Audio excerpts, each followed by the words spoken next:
अगली सुबह मीना अपने केबिन में बैठी मुस्कुरा रही थी। राजीव अंदर आया। अब वक्त आ गया है राज को हमेशा के लिए वाणी की नजरों से गिराने का। मीना मुस्कुराई। आज ऐसा खेल होगा कि वाणी खुद राज से नफरत करने लगेगी। उसी समय ऑफिस की एक कर्मचारी अंदर आई। उसके चेहरे पर घबराहट साफ दिखाई दे रही थी। मीना ने उसके सामने पैसों से भरा बैग रख दिया। बस एक छोटा सा काम करना है, लड़की हिचकिचाते हुए बोली। अगर किसी को सच पता चल गया तो राजीव हंस पड़ा। सच देखने वाला यहां कोई नहीं है, और अगर तूने हमारा साथ दिया तो ये पैसे भी तेरे और प्रमोशन भी। लड़की कुछ पल सोचती रही, फिर उसने बैग उठा लिया। मैं तैयार हूं। मीना के चेहरे पर खतरनाक मुस्कान आ गई। यही समझदारी है। दोपहर राज एक जरूरी फाइल लेकर अकाउंट्स डिपार्टमेंट की तरफ जा रहा था। उसी समय वही लड़की जानबूझकर उसके सामने आ गई। उसके हाथ से सारी फाइलें नीचे गिर गईं। राज तुरंत झुक गया। सॉरी, मैं उठा देता हूं। जैसे ही राज ने फाइल उठाने के लिए हाथ बढ़ाया, लड़की ने अचानक उसका हाथ पकड़ लिया और अगले ही पल वो जोर से चिल्लाई, बचाओ, राज मेरे साथ बदतमीजी कर रहा है। पूरे ऑफिस में सन्नाटा छा गया। कुछ ही सेकंड में सारे कर्मचारी वहां पहुंच गए। राज एकदम हैरान रह गया। क्या? तुम ये क्या बोल रही हो? लड़की रोते हुए बोली, इन्होंने मेरा हाथ पकड़ा और मेरे साथ गलत हरकत करने की कोशिश की। राज बार बार समझाने लगा, मैंने ऐसा कुछ नहीं किया, तुम झूठ बोल रही हो। लेकिन कोई उसकी बात सुनने को तैयार नहीं था। तभी राजीव वहां पहुंचा। उसने गुस्से से राज का कॉलर पकड़ लिया। नीच इंसान, मैंने सोचा भी नहीं था कि तू इतना गिर जाएगा। राज ने उसका हाथ हटाते हुए कहा, राजीव, ये झूठ बोल रही है। उसी समय वाणी भी वहां पहुंच गई।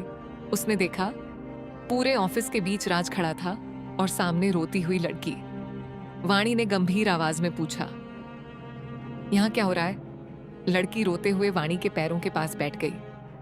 मैम, राज सर ने मेरे साथ बदतमीजी की है। वाणी की नजर धीरे धीरे राज की तरफ गई। राज ने उसकी आंखों में देखते हुए कहा, वाणी, मैंने कुछ नहीं किया।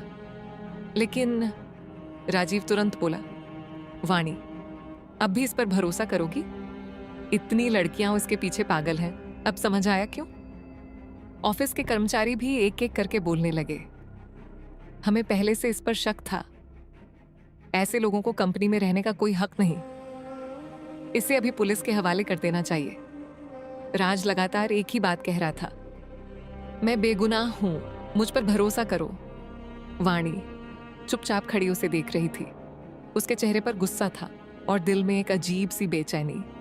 लेकिन उसे समझ नहीं आ रहा था कि वो राज पर भरोसा करे या अपनी आंखों के सामने दिख रही बात पर।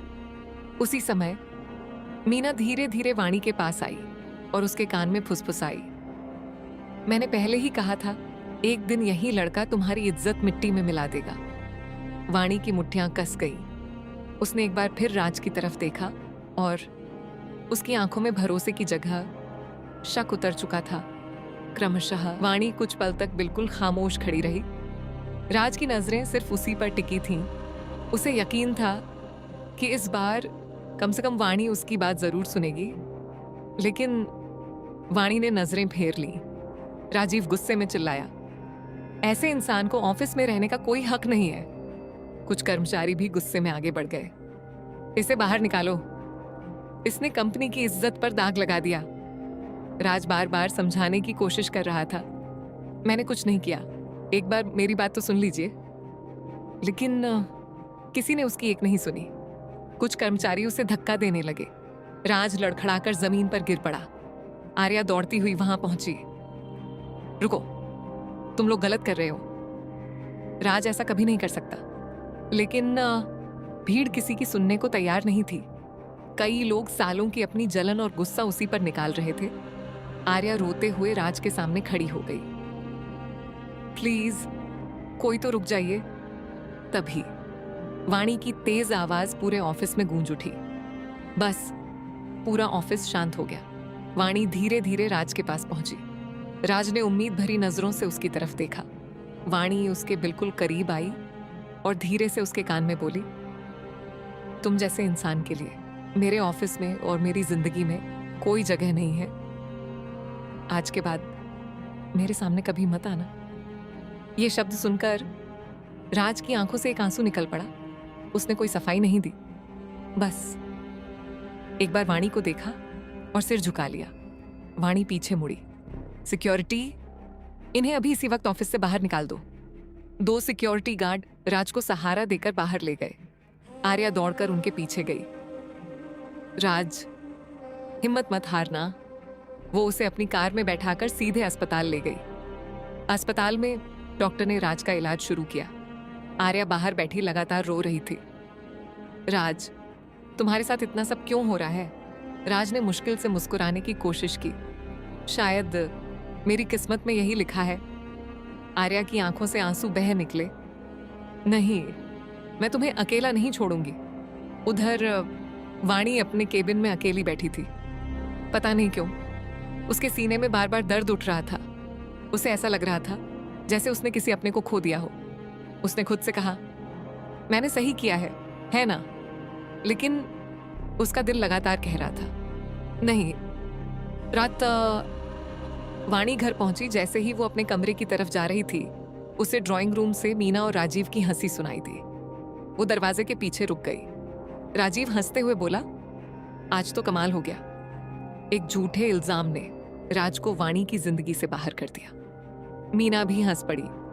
मैं जानती थी वाणी बिना सोचे समझे हमारी बातों पर यकीन कर लेगी। जैसे 3 साल पहले किया था वैसे ही आज भी कर दिया। राजीव बोला, बेचारा राज, हर बार बेगुनाह होकर भी सजा उसी को मिलती है। ये सुनते ही वाणी के हाथ कांपने लगे। उसकी आंखों से आंसू बहने लगे। नहीं, ये सब झूठ था। वो भागकर अपने कमरे में पहुंची, दरवाजा बंद किया और जमीन पर बैठकर फूट फूट कर रोने लगी। तभी उसके सिर में तेज दर्द शुरू हुआ। उसकी आंखों के सामने एक एक करके कई दृश्य चमकने लगे।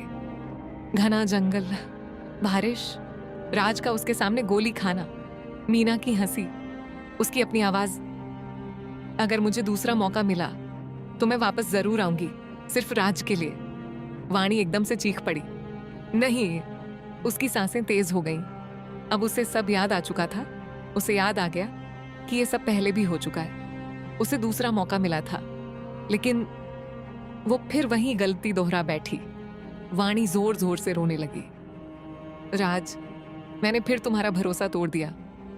इस बार मैं सब ठीक करूंगी, चाहे पूरी दुनिया मेरे खिलाफ क्यों ना हो जाए। उसी समय अस्पताल में बेहोश पड़े राज की उंगलियां हल्की सी हिली और मॉनिटर की बीप की आवाज तेज हो गई। क्रमशः अगली सुबह पूरी रात रोने के बाद भी वाणी की आंखों में नींद का एक कतरा तक नहीं था। बार बार राज का घायल चेहरा उसकी आंखों के सामने आ रहा था। आखिरकार उसने अपने सबसे भरोसेमंद आदमी को फोन लगाया। मुझे किसी भी कीमत पर राज का पता चाहिए। जी मैडम। करीब 1 घंटे बाद।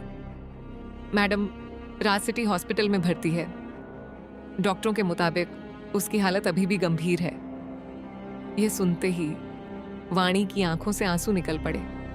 उसने तुरंत अपना फोन बंद किया, एक साधारण सूट पहना, चेहरे पर मास्क लगाया और बिना किसी को बताए अस्पताल पहुंच गई। आईसीयू के बाहर वाणी के कदम अचानक रुक गए। कांच के उस पार राज बेहोश पड़ा था।